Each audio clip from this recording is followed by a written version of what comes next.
कृपया हमारे चैनल को सब्सक्राइब करें और सभी अपडेट्स के लिए बेल आइकन जरूर दबाएं। और हाँ, वीडियो लाइक और शेयर करना मत भूलिएगा। Bye bye. मेरे ससुराल वालों को खाने का बड़ा शौक है। ये तो आपने कई सारी बहुओं को कहते सुना होगा, है ना?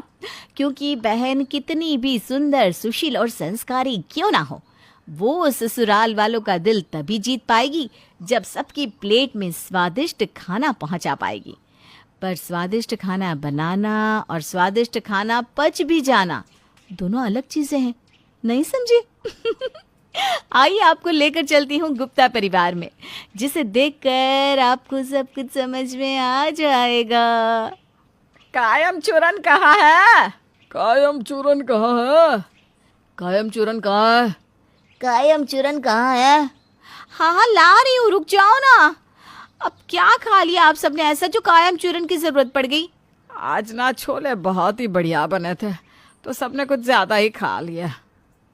हाँ, और तुम तो जानती हो कि हम सबको ये सब आसानी से नहीं पचता। जल्दी से लाओ चूरन। इस घर में जितना खाना बनता नहीं ना, उतना तो कायम चूरन खाया जाता है। हाँ, अब तो जिससे कायम चूरन लेने जाता हूँ ना, वो भी कह रहा था, अंकल जी आप कहे तो आपके लिए होलसेल में मंगवा देता हूँ, वो ज्यादा सस्ता पड़ेगा। जब आप सबको खाना पचता ही नहीं तो इतना खा क्यों लेते हैं?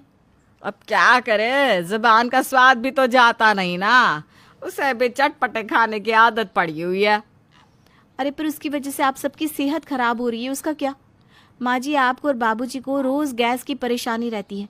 रवि को तीखा खाने से छाले पड़ जाते हैं और इनको तो डकारें आती रहती है। तेरी बात तो सच है बहू। इसके अलावा मेरा तो वजन भी कितना बढ़ गया है। हाँ, पर फिर भी फीका खाना तो अच्छा नहीं लगता ना। चलो छोड़ो, कल से खाने पर ध्यान देंगे और क्या। आप लोगों का कल ना कभी नहीं आता और रोज खुद भी परेशान होते हैं और मुझे भी करते हैं। अरे थोड़ा और दो ना चूरन, आहे मेरा पेट। दिव्या की ससुराल में सबको पाचन की दिक्कत थी। इसके बावजूद भी उन्हें अपने खान पान पे कोई कंट्रोल नहीं था। दिव्या कई बार कोशिश कर चुकी थी, पर फिर भी उसके ससुराल वाले मानने को तैयार ही नहीं थे। देखो, आज ना मामा जी आ रहे हैं, इसलिए मैंने समोसे और पकोड़े बनाए हैं। लेकिन मैं पहले ही कह देती हूँ, आप में से कोई भी ये सब नहीं खाएगा, ठीक है? हाँ हाँ, कोई नहीं खाएगा। अरे कल ही सबको छोले खाने की वजह से बहुत भुगतना पड़ा है। हाँ पापा, सुन लिया ना आपने, कुछ नहीं खाना है। और तो तुम मुझसे क्यों कह रहा है? सबसे पहले तो तू ही खाने बैठता है समोसे। आप दोनों ही ऐसा करते हैं, आपको कंट्रोल नहीं देता खाना देखकर। हाँ, जैसे तुम तो बड़े संत हो ना, लीजिए लीजिए कहकर खुद ही खाने लग जाती हो। मैंने कहा इस बार कोई कुछ नहीं खाएगा, बस। हाँ, सबने सुन लिया ना, कोई कुछ नहीं खाएगा।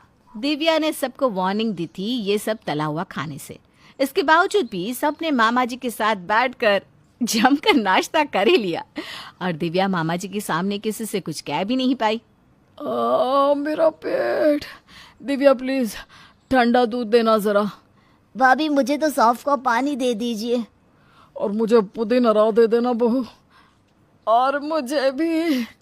आप सबको मना किया था ना ये सब खाने से, फिर क्यों खाया? अब घर आए मेहमान को मना भी तो नहीं कर सकते ना। हाँ, मैंने तो उनका मन रखने के लिए खा लिया, वरना मेरी तो कोई इच्छा भी नहीं थी। हाँ, वो अकेले खा रहे थे तो हम सब ने उनका मन रखने के लिए उनके साथ खा लिया थोड़ा सा। हाँ हाँ, 2 समोसे और 10 पकोड़े मन रखने के लिए ही तो खाए जाते हैं ना, है ना देवर जी? अरे भाभी, वो तो आपने इतने अच्छे बनाए थे, क्या बताऊं। बस करिए अब सबके बहाने, जबान पर आपका कंट्रोल ही नहीं है और अब ये बहाने बना रहे हैं। अब हो गई ना गलती बहू हमसे। कल से ये, कल से वो, 2 साल हो गए मुझे ये सब सुनते सुनते। मैंने बस ठान लिया है, मैं आप सबका डाइट बदलने वाली हूँ। आज से जो मैं बनाऊंगी आपको खाना पड़ेगा। अरे बहू, मैं ये कह रहा था कि ना ये ना वो बाबूजी, बस आज से आप सब वही खाएंगी जो मैं बनाऊंगी। इसके बाद मैं आप सबकी एक नहीं सुनूंगी। दिव्या अब इस रोज रोज की परेशानी से तंग आ चुकी थी, इसलिए उसने अब सारा जिम्मा अपने हाथ में ले लिया और सबको उसकी बात माननी पड़ी। चलिए सब लोग आ जाइए, खाना तैयार है। हाँ हाँ, ये लो आ गए। क्या बनाया है खाने में? मूंग की दाल और चावल बनाए हैं। मूंग की दाल कौन खाता है भाभी? अब तो तुम सबको खानी है देवर जी। मैंने कहा था ना, आज से तुम सबको वही खाना है जो मैं बनाऊंगी। मूंग की दाल और चावल तो ठीक है, लेकिन साथ में पकोड़े हो जाते तो अच्छा रहता नहीं? कोई पकोड़े कोई कचौरी नहीं मिलने वाली किसी को, सबको यही खाना है। चलिए शुरू कीजिए। चलिए, लगता है इस बार किसी को राहत नहीं मिलेगी। मूंग की दाल में ही राहत है, खाइए चलिए। सबने मुंह बनाते हुए मूंग की दाल खा ली। दिव्या ने अब मूंग दाल को ही अपने रसोई का राजा बना दिया था। अरे दिव्या, नाश्ते में क्या है? मूंग दाल चीला है आज खाने में, नारियल की चटनी के साथ। फिर से मूंग दाल? रात को ही तो खाई थी मूंग दाल और चावल। तो रात को तुम्हें जलन हो रही थी सीने में? नहीं। और माँ जी आपको डकारे आ रही थी क्या, या बाबूजी आपको? नहीं तो। नहीं, मुझे भी नहीं। तो फिर आप बताइए, मूंग दाल खाने से कितना फायदा हुआ आप सबको। इसीलिए मैंने डिसाइड किया है कि आज से मैं आप सबको ज्यादा से ज्यादा मूंग दाल ही खिलाऊंगी, जिससे आप सबकी सेहत अच्छी रहे। अरे मूंग दाल खाने में इतनी स्वादिष्ट नहीं लगते बहू। हर बात स्वाद की नहीं होती माँ जी, सेहत के लिए भी तो खाना चाहिए। चलिए अभी आप सब अपने काम पे लगिए। मैंने दिन के खाने में मूंग दाल की सूखी सब्जी बनाई है। लगता है अब तो कायम चूरन की जगह मूंग दाल को होलसेल में मंगवाना पड़ेगा। दिव्या ने मूंग दाल को सच में रसोई का राजा बना दिया था, जिससे घर में ज्यादा लोग खुश नहीं थे, क्योंकि अब उन्हें मूंग दाल खाकर मजा नहीं आ रहा था। दिव्या, आज मैं सोच रही थी कि कुछ चटपटा सा बना दे बेटा। बहुत दिनों से ना मूंग दाल खा खा कर सबके मुंह का स्वाद भी फीका सा हो गया है। मैं जानती हूँ माँ जी, पर मेरी मानिए आपको ये मूंग दाल खाकर अच्छा महसूस होगा। अरे पर अब इतने दिनों से हम किसी को कोई दिक्कत नहीं हुई ना, अब तो हमारा पाचन भी सही हो गया है। तो मेरी मान आज ना चाट बना दे सबके लिए। सोच लीजिए माँ जी, चाट खाने के बाद अगर आप रात भर सो नहीं पाई तो मुझसे मत कहिएगा। अरे नहीं नहीं, ऐसा कुछ भी नहीं होगा। तू आज ना चाट बना दे सबके लिए। दिव्या ने अपनी सास की बात सुनते ही सबके लिए चाट बना दी। अरे वाह, चाट! आज तो मजा ही आ जाएगा। हाँ भाभी, सच में आज तो चांदी हो गई है हमारी। हाँ हाँ ठीक है, खा लो। माँ जी कह रही थी कि अब तुम सबका पाचन ठीक हो गया है।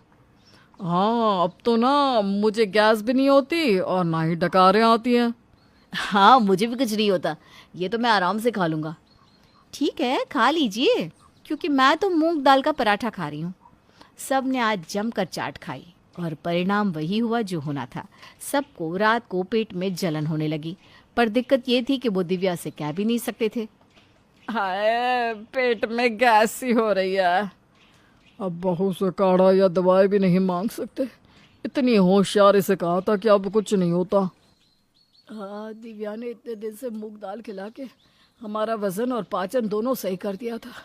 अब ये चाट खाकर पेट में ओले उमड़ रहे हैं।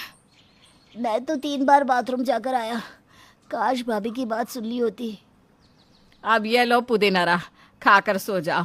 मैं तो कल से ना मूंग दाल ही खाने वाली हूँ। और मैंने तो कान पकड़ लिया है कि ऐसा खाना नहीं खाऊंगा।